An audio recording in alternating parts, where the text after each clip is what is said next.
Jackson is rolling out a groundbreaking initiative to revitalize neighborhoods through financial support for homefront improvements.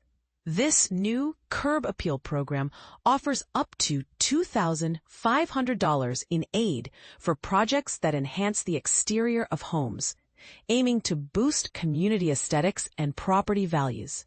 But here's where it gets controversial.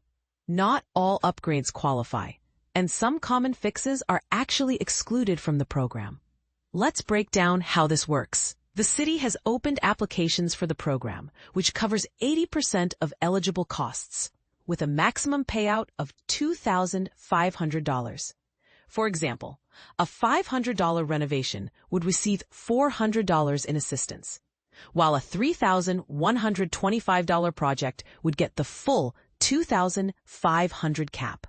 This funding is targeted at owner-occupied single-family homes and 2-unit properties where at least 1 unit is occupied by the homeowner. Larger multi-unit buildings or non-owner-occupied structures are explicitly excluded, raising questions about equity in neighborhood development. Eligible projects include landscaping, power washing, siding repairs, fencing removal, deck installations, window replacements, gutter work, and tuck pointing.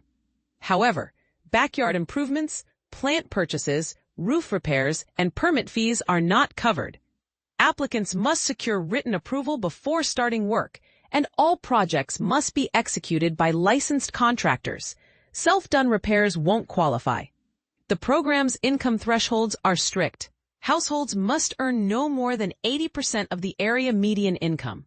For a single person, that's $47,250 annually.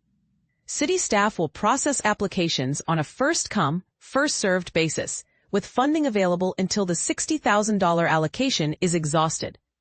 This initiative highlights a broader trend in urban planning, investing in visual appeal to foster community pride. Yet, critics may argue that focusing on front yard aesthetics overlooks deeper neighborhood needs. What do you think? Should cities prioritize curb appeal or address systemic issues like infrastructure or public spaces?